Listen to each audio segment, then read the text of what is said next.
श्री शिवाय नमस्तुभ्यम। हर हर महादेव। आप सभी का हरताली का तीज व्रत संकल्प और सभी मंगल कामनाएं पूर्ण हो, इन्हीं शुभकामनाओं के साथ आइए आरंभ करते हैं हरताली का तीज व्रत कथा।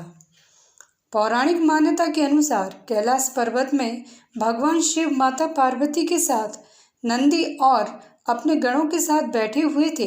इस अवसर पर मां पार्वती ने शिवजी से पूछा कि हे महेश्वर, मैंने वह कौन सा पुण्य किया था जिसके कारण आप मुझे पति के रूप में मिले। आप तो अंतर्यामी हैं, तो आप मुझे अवश्य इस बात को बताएं। इस बात को सुनकर शंकर जी कहते हैं कि हे देवी, आपने अति उत्तम पुण्य का संग्रह किया था जिससे आपको मैं प्राप्त हुआ था। आपने भादो मास के शुक्ल पक्ष की तीज के नाम में प्रसिद्ध हैं। शिवजी ने कहा, हे गौरी, पर्वतराज हिमालय पर स्थित गंगा के तट पर तुमने अपनी बाल्य अवस्था में 12 वर्षों तक अधोमुखी होकर घोर तप किया था। इतनी अवधि तुमने अन्न न खाकर पेड़ों के सूखे पत्ते चबाकर व्यतीत किए। बाग की विकराल शीतलता में तुमने निरंतर जल में प्रवेश करके तप किया। बैसाख की जला देने वाली गर्मी में तुमने पंचाग्नि से शरीर को तपाया। श्रवण की मूसलाधार वर्षा में खुले आसमान के नीचे बिना अन्न जल ग्रहण किए समय व्यतीत किया। तुम्हारे पिता तुम्हारी कष्ट साध्या तपस्या को देखकर बड़े दुखी होते थे। तब एक दिन तुम्हारी तपस्या को देखकर नारद जी तुम्हारे घर पधारे। तुम्हारे पिता ने हृदय से अतिथि सत्कार करके उनके आने का कारण पूछा। नारद जी ने कहा, गिरिराज, मैं भगवान विष्णु के भेजने पर यहाँ उपस्थित हुआ हूँ। आपकी कन्या ने बड़ा कठोर तप किया है। इससे प्रसन्न होकर वे आपकी सुपुत्री से विवाह करना चाहते हैं। इस संदर्भ में आपकी राय जानना चाहता हूँ। नारद जी की बात सुनकर गिरिराज गदगद हो उठे। उनके तो जैसे सारे क्लेश ही दूर हो गए। प्रसन्न होकर वे बोले, श्रीमान, यदि स्वयं विष्णु मेरी कन्या का वरण करना चाहते हैं तो भला मुझे क्या आपत्ति हो सकती है। वे तो साक्षात ब्रह्मा हैं। हे महर्षि, यह तो हर पिता की इच्छा होती है कि उसकी पुत्री सुख संपदा से युक्त पति के घर की लक्ष्मी बने। पिता की सार्थकता इसी में है कि पति के घर जाकर उसकी पुत्री पिता के घर से अधिक सुखी रहे। तुम्हारे पिता की स्वीकृति पाकर नारद जी विष्णु जी के पास गए और उनसे तुम्हारे ब्याह के निश्चित होने का समाचार सुनाया। मगर इस विवाह संबंध की बात जब तुम्हारे कान में पड़ी तो तुम्हारे दुख का ठिकाना ना रहा। तुम्हारी एक सखी ने तुम्हारी इस मानसिक दशा को समझ लिया और उसने तुमसे उस विक्षिप्तता का कारण जानना चाहा। तब तुमने बताया, मैंने सच्चे हृदय से भगवान शिव शंकर का वरण किया है, किंतु मेरे पिता ने मेरा विवाह विष्णु जी से निश्चित कर दिया। मैं विचित्र धर्म संकट में हूँ। अब क्या करूँ? प्राण छोड़ देने के अतिरिक्त अब कोई भी उपाय शेष नहीं बचा है। तुम्हारी सखी बड़ी ही समझदार और सूझबूझ वाली थी। उसने कहा, सखी, प्राण त्यागने का इसमें कारण ही क्या है? संकट के मौके पर धैर्य से काम लेना चाहिए। नारी के जीवन की सार्थकता इसी में है कि पति रूप में हृदय से जिसे एक बार स्वीकार कर लिया, जीवन पर्यंत उसी से निर्वाह करे। सच्ची आस्था और एक निष्ठा के समक्ष तो ईश्वर को भी समर्पण करना पड़ता है। मैं तुम्हें घनघोर जंगल में ले चलती हूँ, जो साधना स्थली भी हो और जहाँ तुम्हारे पिता तुम्हें खोज भी न पाएं। वहाँ तुम साधना में लीन हो जाना। मुझे विश्वास है कि ईश्वर अवश्य तुम्हारी सहायता करेंगे। तुमने ऐसा ही किया। तुम्हारे पिता तुम्हें घर पर न पाकर बड़े दुखी तथा चिंतित हुए। वे सोचने लगे कि तुम जाने कहाँ चली गई। मैं विष्णु जी से उसका विवाह करने का प्रण कर चुका हूँ। यदि भगवान विष्णु बारात लेकर आ गए और कन्या घर पर ना हुई तो बड़ा अपमान होगा। मैं तो कहीं मुँह दिखाने के योग्य भी नहीं रहूँगा। यही सब सोचकर गिरिराज ने जोर शोर से तुम्हारी खोज शुरू करवा दी। इधर तुम्हारी खोज होती रही और उधर तुम अपनी सखी के साथ नदी के तट पर एक गुफा में मेरी आराधना में लीन थी। भाद्रपद शुक्ल तृतीया को हस्त नक्षत्र था। उस दिन तुमने रेत के शिवलिंग का निर्माण करके व्रत किया। रात भर मेरी स्तुति के गीत गाकर जागी। तुम्हारी इस कष्ट साध्य तपस्या के प्रभाव से मेरा आसन डोलने लगा। मेरी समाधि टूट गई। मैं तुरंत तुम्हारे समक्ष जा पहुंचा और तुम्हारी तपस्या से प्रसन्न होकर तुमसे वर मांगने के लिए कहा। तब अपनी तपस्या के फलस्वरूप मुझे अपने समक्ष पाकर तुमने कहा, मैं हृदय से आपको पति के रूप में वरण कर चुकी हूँ।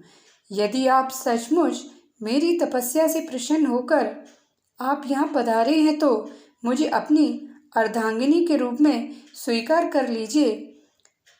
तब मैं तथास्तु कहकर कैलाश पर्वत लौट आया। प्रातः होते ही तुमने पूजा की समस्त सामग्री को नदी में प्रवाहित करके अपनी सहेली सहित व्रत का पारण किया।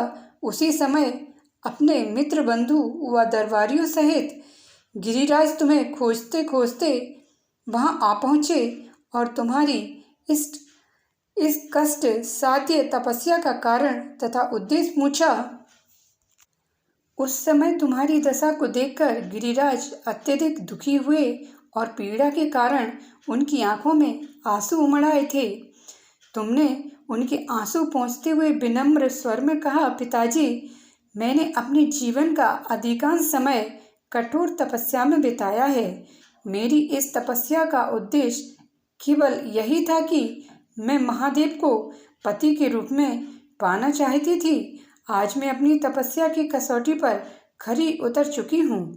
आप क्योंकि विष्णु जी से मेरा विवाह करने का निर्णय ले चुके थे, इसीलिए मैं अपने आराध्य की खोज में घर छोड़कर चली आई। अब मैं आपके साथ इसी शर्त पर घर जाऊंगी कि आप मेरा विवाह विष्णु जी से न करके महादेव जी से करेंगे। गिरिराज मान गए और तुम्हें घर ले गए। कुछ समय के पश्चात विधि विधान पूर्वक उन्होंने हम दोनों का विवाह सूत्र में बांध दिया। हे पार्वती, भाद्रपद की शुक्ल तृतीया को तुमने मेरी आराधना करके जो व्रत किया था, उसी के फलस्वरूप मेरा तुमसे विवाह हो सका। इसका महत्व यह है कि मैं इस व्रत को करने वाली कुंवारियों को मनोवांछित फल देता हूँ। इसीलिए सौभाग्य की इच्छा करने वाली प्रत्येक युवती यह व्रत पूरी एक निष्ठा तथा आस्था से करती है। बोलिए भोलेनाथ की जय।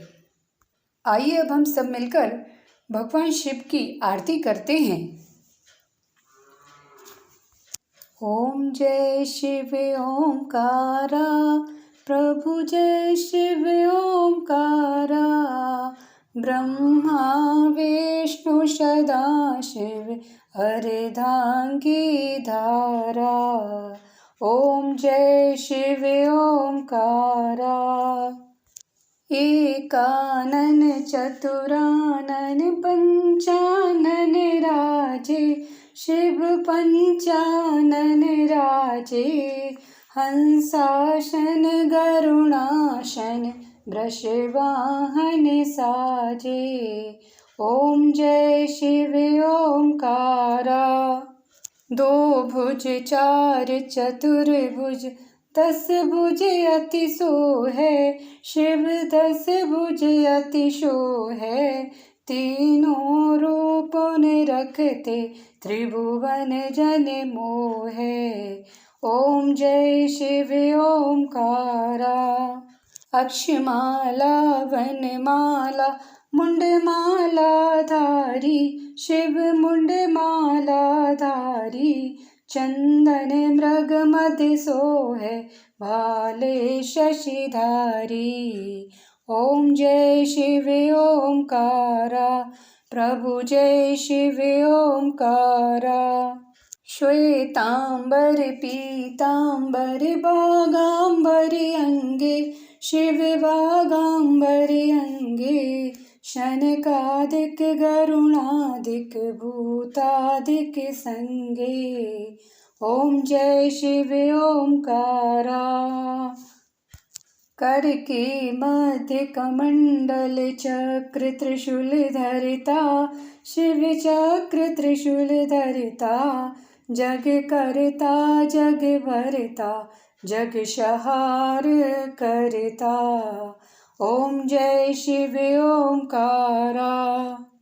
ब्रह्मा विष्णु सदा शिव जानत अविवेका, शिव जानत अविवेका।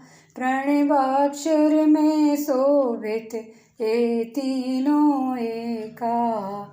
ओम जय शिव ओंकारा। त्रिगुण शिव जी की आरती जो कोई जन गावे, शिव जो कोई जन गावे। कहत शिवानंद स्वामी, जपत हरि हरि स्वामी। मन वांछित फल पावे। ओम जय शिव ओंकारा, प्रभु जय शिव ओंकारा। बोलिए भोलेनाथ की जय। चैनल को सब्सक्राइब ज़रूर करिए। मिलते हैं अगले वीडियो में। हर हर महादेव।